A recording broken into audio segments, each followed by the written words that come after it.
Il y a une théorie que je trouve assez intéressante, qui n'est pas de moi, mais que, enfin, j'avais un peu pensé, mais qui vient aussi de pas mal de trucs d'insider. C'est l'idée que les enfants des Avengers pourraient avoir une importance dans Secret Wars. Premièrement, je sais pas si vous avez entendu parler, mais il y a moi, j'avais fait des théories sur l'idée que les Dark Avengers seraient dans Doomsday. Il semblerait que cette idée ait été un peu écartée pour être repensée sur Secret Wars. Ce qui n'est pas forcément une mauvaise idée, ce qui permettrait de se concentrer un peu plus justement sur Doom, en particulier sur Doomsday, et d'avoir une intrigue un peu plus globale dans Secret Wars, puisque même dans le comic Secret Wars, Doom a pas une si grande importance, entre guillemets. C'est-à-dire qu'en gros, il a une position de monarque, de dieu, et il reste assez... comment dire euh, il est très mystérieux, entre guillemets. Donc, je pense que il va falloir trouver quelque chose d'autre sur Secret Wars pour les protagonistes.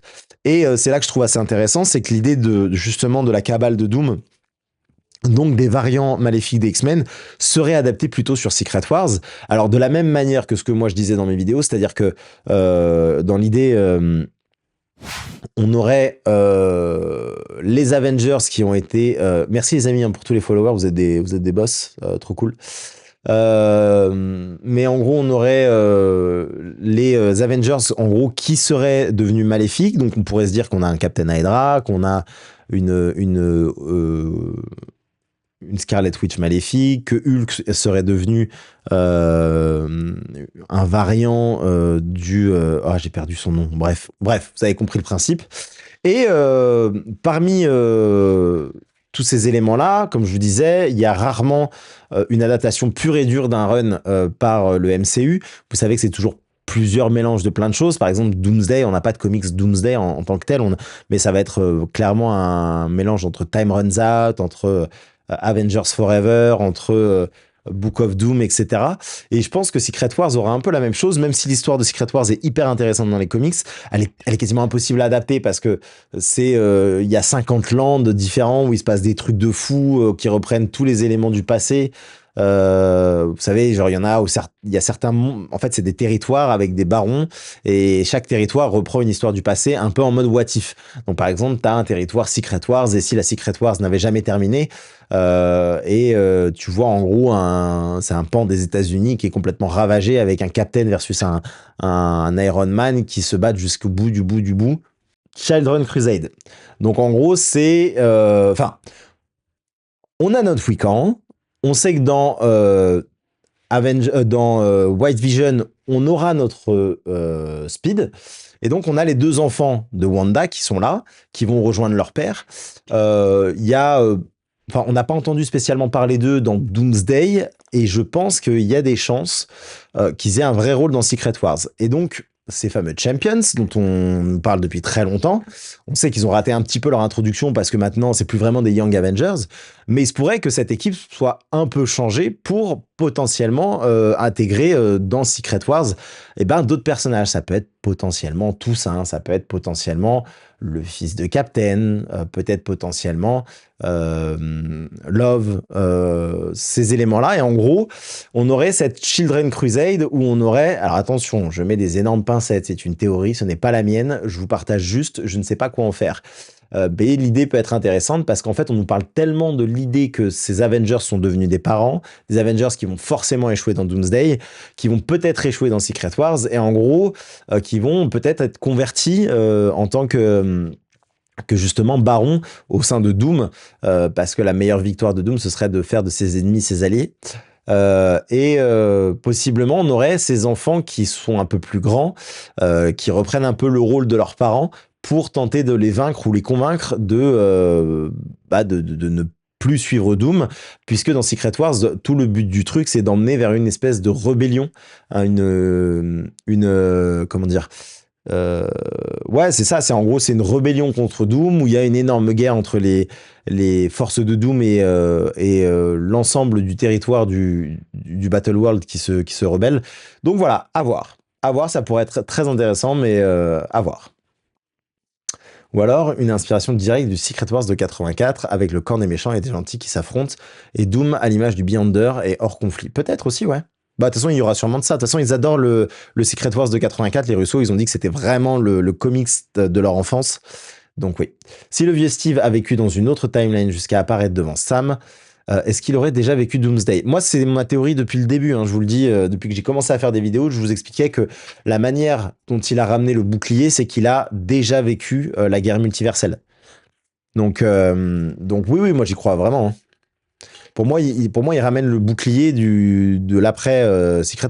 T'as des pronos sur le monde qu'on verra dans Secret Wars, dans le Battle World? Non, c'est compliqué à dire pour le moment. C'est compliqué à dire. Mais si tu pars du principe que t'as les Dark Avengers, c'est quelque chose. On peut voir le monde Gamma, on peut voir le monde d'Hydra, on peut voir. Je pense qu'il y a plein de trucs comme ça, tu vois.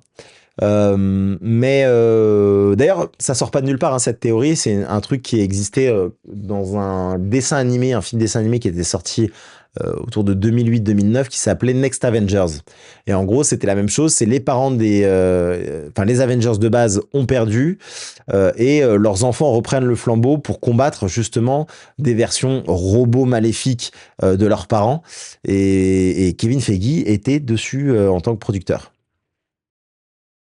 Je pense que cette conversion en baron doit commencer avec le personnage de Doctor Strange. Ouais, bah, de toute façon, Strange sera vraiment au milieu, quoi. C'est clair. D'où vient le bouclier dans cette timeline? Eh bah, probablement d'un autre Captain ou même de Sam. En fait, pour moi, il y a un espèce de truc où... Enfin, ça, je vous l'ai déjà expliqué plusieurs fois, mais euh, je pense qu'ils vont nous mettre un paradoxe. C'est-à-dire que, vu que ce qui va se passer dans Secret Wars est hors du temps, hors du... Enfin, peut-être même dans une dimension de poche, c'est-à-dire qu'en gros, c'est un événement qui va se passer, mais qui va avoir certes un impact. Le bouclier, pour moi, il y aurait ce serait pas étonnant que, tu vois, genre, Captain et Sam se retrouvent dans le Secret Wars ou dans le Battle, enfin, peu importe, et que Sam lui dise, bah, c'est toi qui m'as donné le bouclier, et que Cap comprenne que, en fait, c'est un espèce de paradoxe où il reprend le bouclier à Sam pour le redonner à Sam dans le passé. Vous voyez ce que je veux dire? Donc, euh, donc voilà. Merci, mon Néo, pour le resub. Tu penses qu'on aura les X-Men au complet dans Doomsday? Malicia, Storm... Non, je pense pas. Non, non, je pense pas. Je pense qu'on aura... On verra. Mais non, non, je pense pas. Du coup, on verrait Morgane, la fille d'Iron Man. C'est possible qu'on voit Morgane, hein. En fait, il y a tellement de choses là, je me rends compte, qui évoluent. On ne sait vraiment rien du film. On ne sait rien du film. C'est un truc de ouf. C'est pour ça qu'ils sont intéressants, ces petits teasers, mine de rien. Quelle timeline viennent le Docteur Doom de RDJ? On sait pas. On ne sait pas quelle timeline. Mais dans ce cas, s'il a déjà vécu Doomsday, la théorie de la boucle avec le bouclier ne contredit pas l'idée qu'on ne peut pas changer le passé et créer une autre timeline. Alors, rien n'empêche, tu vois, il y a qu'un seul organisme qui est capable de, pour l'instant, de contourner ce truc-là, c'est le fait que le TVA, eux, peuvent.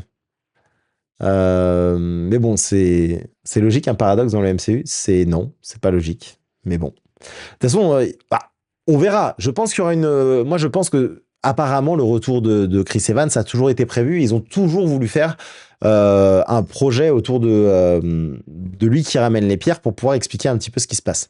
Mais selon les frères Russo qui ont sorti une interview cette semaine, pour eux, Chris Evans devait toujours revenir. Donc, je crois vraiment qu'il y aura une manière de l'expliquer.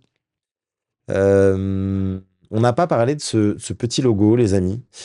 Très très beau logo, hein. Ça a été d'ailleurs, je l'ai mis pour le Discord. Très très beau logo.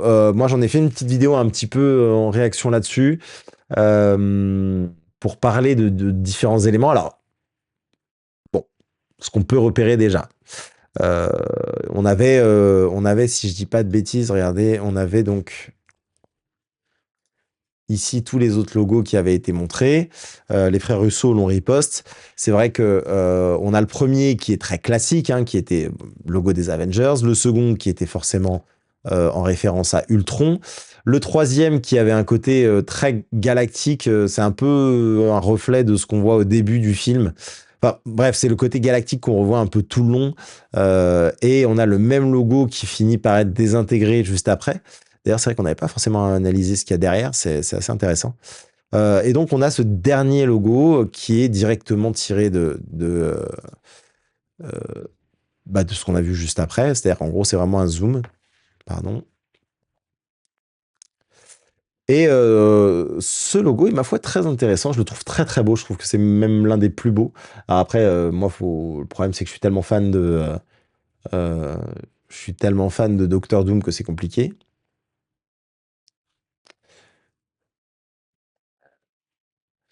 Et si Captain a déjà vécu Secret Wars, pourquoi il ne les prévient pas? Bah, parce que s'il prévient, ça se passera pas comme ça se devait se passer. C'est la même logique que Doctor Strange. Doctor Strange a vu tous les futurs, mais il peut pas dire à Tony qu'il va mourir. Sinon, Tony se sacrifiera pas et Tony fera autre chose. Tu vois, c'est le même principe. Et c'est pour ça que Steve, il ne dit rien quand on lui pose des questions sur sa vie.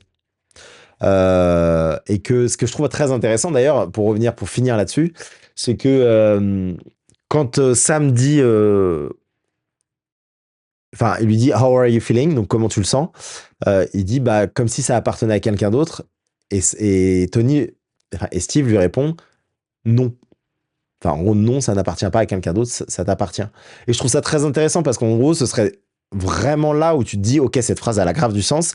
Si jamais c'est euh, Sam qui dit à Captain, c'est toi qui me l'as donné, et que Captain comprend qu'en fait, c'est un paradoxe. Vous voyez ce que je veux dire? Eh non, mais tu peux pas sortir de la boucle. Tu vas voir qu'en fait, je pense que Sam sera vraiment celui qui va permettre de gagner. Je pense. Et donc, c'est pour ça que ce serait intéressant. Mais c'est ça, c'est tout le principe du paradoxe, les amis. Qui a créé le bouclier? C'est l'œuf et la poule. Ou alors, tout simplement, il y aura d'autres variants et il va le récupérer sur un variant et voilà. Tout simplement. Bon, parlons un petit peu de ce logo. On n'a pas une super qualité, mais on peut deviner ici les runes. C'est assez intéressant. On devine également, alors des runes, comme je le dis dans ma vidéo, si vous ne l'avez pas vu, des runes, c'est l'une des formes de magie. Dans la vidéo, je vous explique qu'il existe plusieurs formes de magie dans le MCU. On a bien sûr la orange, qui est celle des sorciers de Camartage, et qui sont celles des maîtres mystiques, une magie qui est tirée des autres dimensions, comme le faisait l'ancien avec la dimension de Dormammu, qui est interdite, mais la plupart des sorts viennent d'autres dimensions. On a la magie dorée des Asgardiens, qui est encore un peu particulière. Celle-là, on n'a pas forcément d'explication sur la manière dont elle est créée, mais on va dire une magie céleste, une magie de Dieu, comme celle qu'on peut voir de Zeus ou autre. On a la magie verte, qui est la magie liée à la nature, au cycle de la vie, etc., qui est utilisée par les Loki, qui est également utilisée par la mort. On a la magie violette, qui est une magie noire. On a la magie du chaos, qui est la magie de Wanda, mais qui est pas forcément tout le temps rouge, hein.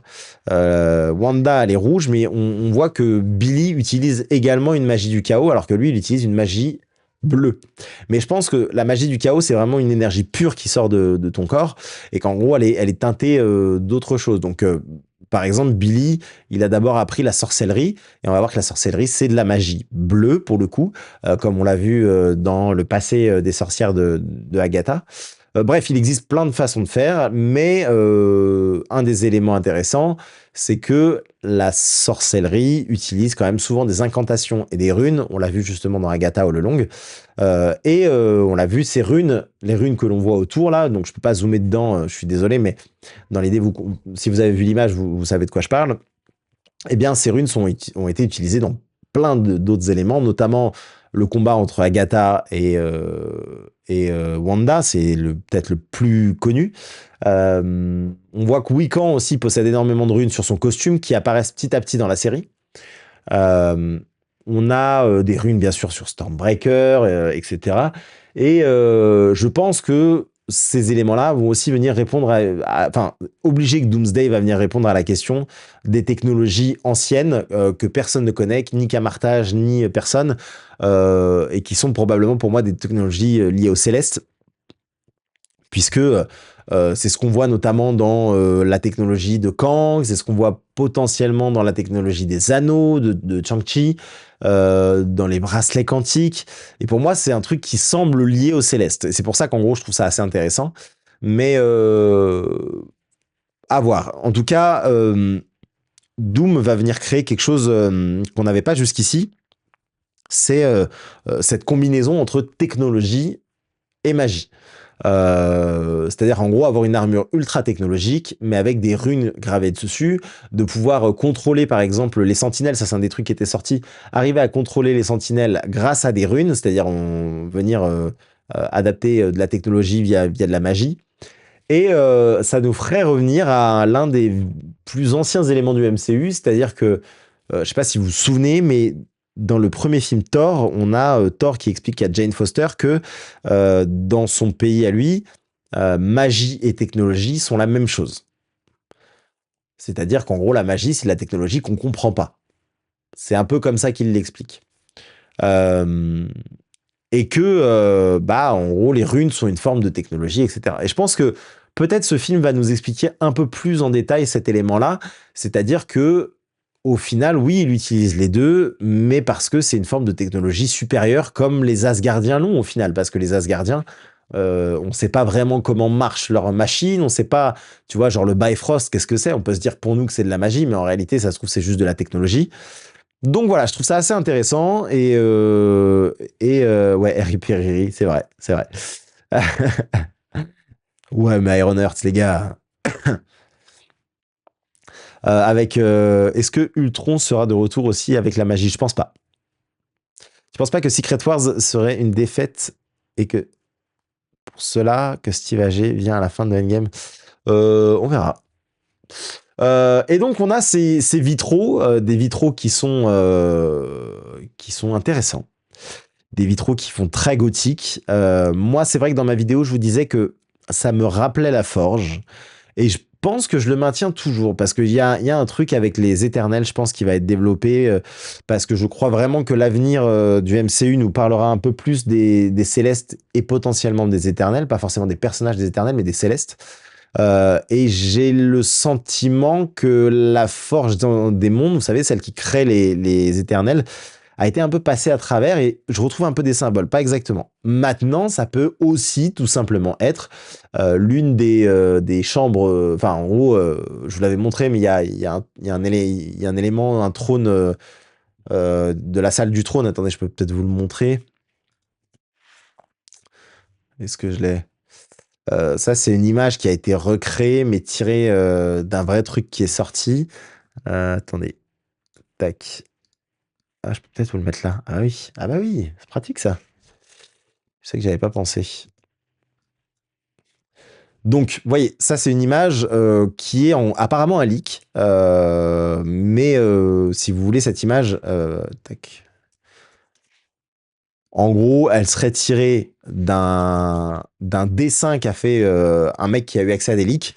Ce dessin a été retransformé avec de l'IA là-dessus, et on voit bien que c'est une salle du trône avec tout simplement derrière des vitraux qui peuvent être tirés de la Latverie, évidemment. Qui sont en verre. Et donc, forcément, le fameux logo qu'on regardait jusqu'ici, il est totalement tiré de ces éléments-là qui peuvent être gothiques, qui font un petit peu comme les vitraux des églises, un peu sales, un peu crades. Et même si là, en fait, on voit que c'est vert et que ça peut totalement juste être son trône de l'Advérie, il y a quand même quelque chose qui nous fait penser que ce qui se cache derrière tout ça, bah, c'est Yggdrasil quand même, hein. C'est-à-dire, peu importe si c'est la Forge, si c'est quoi que ce soit, on peut se dire qu'on est sur la base de Docteur Doom et que cette base, elle se trouverait peut-être devant Yggdrasil. Hors du temps, et etc. Donc, je sais pas si je vous rappelais dans une vidéo ou dans un live, je vous avais parlé de la bibliothèque des mondes, en gros, qui est un lieu créé par, enfin, pas créé par Doom, mais découvert par Doom, qui lui permet de voyager dans le temps et le multivers. On pourrait très bien être dans ce style de lieu, un endroit en dehors du multivers, qui a vu sur Yggdrasil et qui serait sa base là où en gros il va manipuler tout le monde, etc. Bref, il y a beaucoup de choses encore une fois, hein. On est en train de peut-être trop réfléchir, mais ce logo est très très très très intéressant et je le trouve magnifique, absolument magnifique.